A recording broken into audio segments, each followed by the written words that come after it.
What's going on, everybody, and welcome back to another Maxi Boost on video. Doing something a little different this time, I'm going to be giving some commentary over these team shuffle matches. I don't normally do this, so I hope you guys enjoy, but if you find the commentary annoying, then I'm sorry, I guess.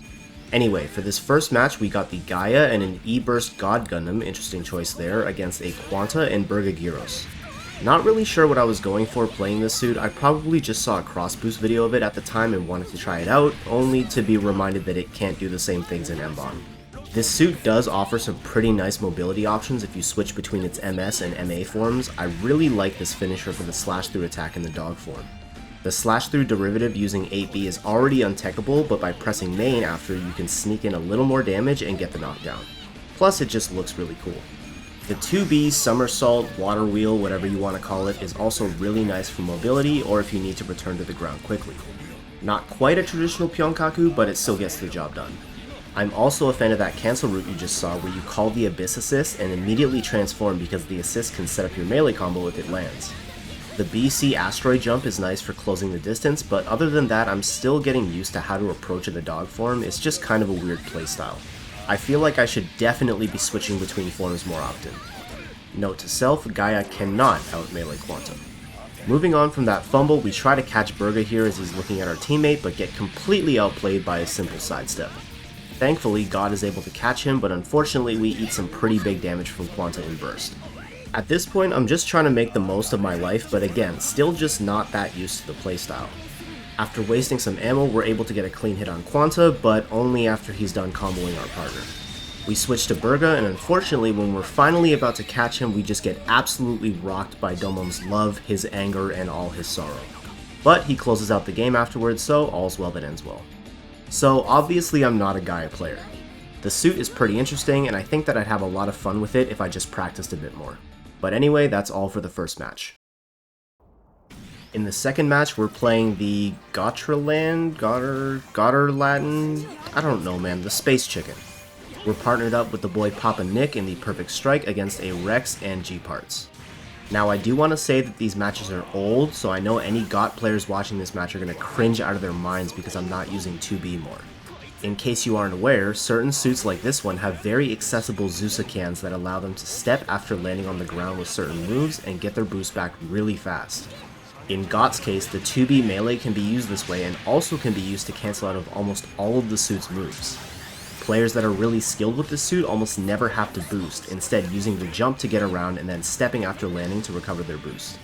I'm not an expert at this playstyle yet, and back when these matches were recorded I was even more inexperienced with it, so you'll only really see me use 2B to cancel out of my CSA in this match. One of my favorite setups is to fire CSA and cancel out of it with 2B, and if CSA hits, step after landing and immediately Garo B, because if you time it right, the Garo will catch them as they're in midair. I finished this match in a really flashy way by hitting my Pyeongkaku and then switching targets, stepping, and supering for the kill. I'd like to pretend that this was a calculated move, but let's be real, this was a huge gamble and I'm happy it worked out because it looked pretty cool. GOT is one of those suits that I actually play fairly often and I want to continue to get better at. With that, let's move on to the third match. In match 3, we've got a double Extreme Gundam comp with myself in the Eclipse and Jeezy in the Agios up against Lynx's Arios and Jeff's Arch, or Arcade, whatever you want to call it. Now, if you guys have been watching me for a while, you know my go-to Extreme Gundam is the Zenon, but every once in a while I do like to switch it up a little bit. If you're not familiar with the 3 Type Leo suits, they each have 3 forms. They all start in the same base form, and then by dealing or receiving damage, they eventually reach their second form automatically, which starts to show some of their unique characteristics. Again, by dealing and receiving damage, they fill up their BC gauge, which they can manually press to go into their final form.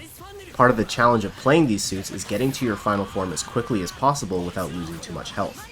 You can see that Jeezy hits his final form before me, but by that time he only has 100 or so health and immediately dies after. It's not ideal, but at least he got there because if you died before activating Form 3, you have to start over. Eclipse is all about range support. From Form 2 onward, he literally has no melee, it gets replaced with missiles. Unfortunately, unlike Zenon, whose second form is actually pretty good, this suit isn't very intimidating in this form because its only hard-hitting moves are its sub and CSA. You have to wait until you hit Form 3 to really start cooking, where you get access to 2 Garo Bs, more missiles, and a powerful CSA stun. Honestly, the number one thing I'm looking out for in this match is Lynx using the Arios missiles because it feels like no matter what Alleluia suit it is in these games, the missiles are always annoying as hell. They function differently between Kyrios, Arios, and Harut, but they're all worth watching out for. That aside, I also know that as soon as he bursts, he's going to start going in for the melee. I know this because he's an E-Burst X1 main that plays it like F-Burst Rex. Despite that, even after using CSB to rise into the air to avoid him and try and catch him at the same time, I still end up getting caught by his melee and dying after I land. Big brain plays. Now I need to avoid Jeff, who's in F-Burst, while trying to clutch out the win, but thankfully I have a half S-Burst to help me do that. We're able to knock him down once and then catch him again as he's heading towards GZ right as our burst runs out, securing the win before Lynx can kill GZ. If you haven't noticed yet, these matches with my friends can get very chaotic because they don't care about front versus back or formations or anything. It's just brain empty the whole time. But it makes for some very fun matches, especially when we're all in Discord bantering. Let's move on to match number 4. This time we have my Dynames and GZ's Dragon Gundam against Lynx's Arios and Jeff's Master Gundam. Dynames is not my first pick. If you ask me to pick a lock-on suit, my favorite is definitely Zabannya. He's got more tools, and overall I just find his playstyle way more fun. Dynames is a tough one because he's a sniper, right? Like, he's supposed to play pretty far back, even more so than other back suits. The challenge with him is being far back enough that you're not putting yourself in situations where you're in harm's way, while also applying enough pressure that the other team can't just ignore you. Like, in this match, the other team's 3K is Master. I don't want to be going anywhere near him because I'm going to get put in a blender. But at the same time, if I'm too far back and not landing my shots or at least pressuring the other team, they can just double team my partner non-stop. This is even more dangerous when you have a 3K front because if you're not worth paying attention to, the other team is just going to double team your partner and kill them twice for the win. Having said all that, I'm definitely not a strong Dynames player, I'm just doing the best I can here. This is not going to be one of those matches where you see someone who might as well be the actual lock-on Stratos. I feel like whenever I go up against the suit in a team free lobby, I just know they're somehow going to almost never miss their shots while also being impossible to catch. I will say that the shoulder binders are really nice for when you're running away from people because they can usually tank a hit or two in case you slip up. Plus, they allow you to do things like that where you can safely fire your Garobi because they protect you during the startup. At this point, Master is in burst, so I want to do what I can to help my partner and minimize the damage that he takes while also not getting too close. But I also quickly realize that Arios has come back overcosted, so he's clearly our win con here. With one quick CSA and a little bit of pressure here and there, thankfully Lynx kind of traps himself in the corner and we're able to get a nice little aerial shot to secure the win. At the end of the day, Dynames is fun to mess around with from time to time, but again, if you ask me to pick, I'm still going with Zabannya as my go-to lock-on suit.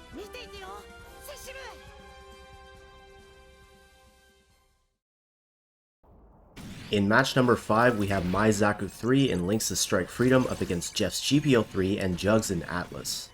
It's honestly a miracle that Jugs even made it into this video because his schedule is so opposite of everyone else's that we only ever get him into EXVSMBON lobbies like once a fiscal quarter. Again, this is a suit I don't really play that often. I think I picked it up just so I could try and do the grab and throw combo and maybe if we're lucky a kamikaze. Pretty sure I get the throw and not the self-destruct, but hey, you win some, you lose some. Lynx is actually pretty good at playing back and not getting hit when you play Strike Freedom, so I probably could have afforded to front a little more in this match. And there it is, yep, that's what we're looking for. But anyways, yeah, I think I was still being cautious in case for some reason I ended up overcosting him. Lynx is able to secure the kill on Atlas here in a second, so while we wait for the respawn, we can both focus GPO3. Despite being a pretty aggressive Master player, Jeff is actually pretty good at running away when he plays GPO3, so I'm trying to set up somewhat of an L formation here, even though Lynx definitely has no idea what that is. But it ends up working anyway, and we get the knockdown just before Jugs can come help.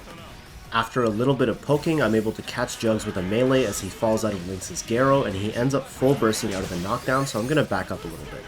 At this point, Lynx's health is lower than mine, so I guess it's a good thing I didn't get super aggressive earlier because now he's able to die first and come back with full health. Now we're in this kind of weird position where we either try to kill Jeff twice, which will probably be a little difficult, or split our focus evenly and get one kill on each to win. I do have a half burst, but that doesn't matter because I'm notorious for holding on to it for literally no reason. Seriously, one of the top things I'm working on right now is making use of my half bursts and not needlessly holding on to them. If I had bursted earlier when I had more health, we probably could have secured at least one kill already. Now, I've got 47 HP in a dream, so we're gonna see what we can do here. kinda waiting for the right moment to punish here, and finally we get Jeff down on a landing, so now we just have to kill Jugs for the win, and luckily we're able to escape his attempt to punish me as I come down from my CSA. Unfortunately, I mistimed the Oki a little bit here and he kills me as my pressure is about to go off, but thankfully Lynx is there to finish the job while he's distracted.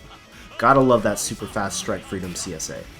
If you've made it this far into the video, first of all, thank you, I really appreciate it, and I'm gonna ask you to stick around just a little longer for our final match.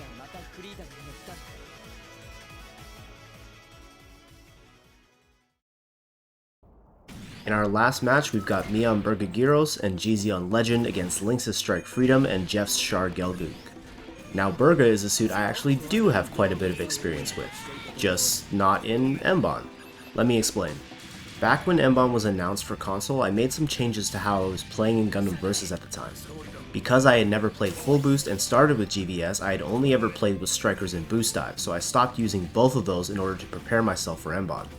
I was also very excited to play Darkhound for the first time because it's one of my top 5 favorite Gundam designs of all time. So I asked myself, how can I prepare myself to play this suit? Answer, play the Walmart Darkhound, Berga Giros. Now granted, his moveset was a little different in GVS. There was no CSB, and because that game used the striker system instead of assists, his BC was a cleave style melee instead of the assist. This version of Berga is honestly better in my opinion, even though EXVSMBON is an older game. He just has more tools, and being able to fast fall with an assist is much more practical than a one-off melee that you won't be using as often. So we're already behind in the health race at this point, but let's see if we can make a comeback.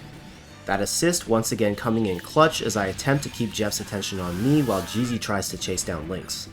If I can kill Jeff again here, then Lynx will only have his 1 life since he won't be able to respawn. After getting caught by Jeff's melee combo, I proceed to pop my F burst. I actually used it this time, way to go me, but immediately run face first into a melee counter because I'm really good at the game. Lynx does end up dying first, which isn't what I wanted, but because Jeezy caught him almost right after his burst, there's no way he's getting another one, which is huge for us. Now all we have to do is kill Jeff. And look at that, right at the end of my burst, I catch him with my super as payback for the counter, and that's game. If you enjoyed the video, please leave a positive rating as it really helps me out, and let me know what you'd like to see in future EXVSMBON videos. Be sure to subscribe to the channel for more Gundam content. Thank you so much for watching, and I'll catch you guys in the next one.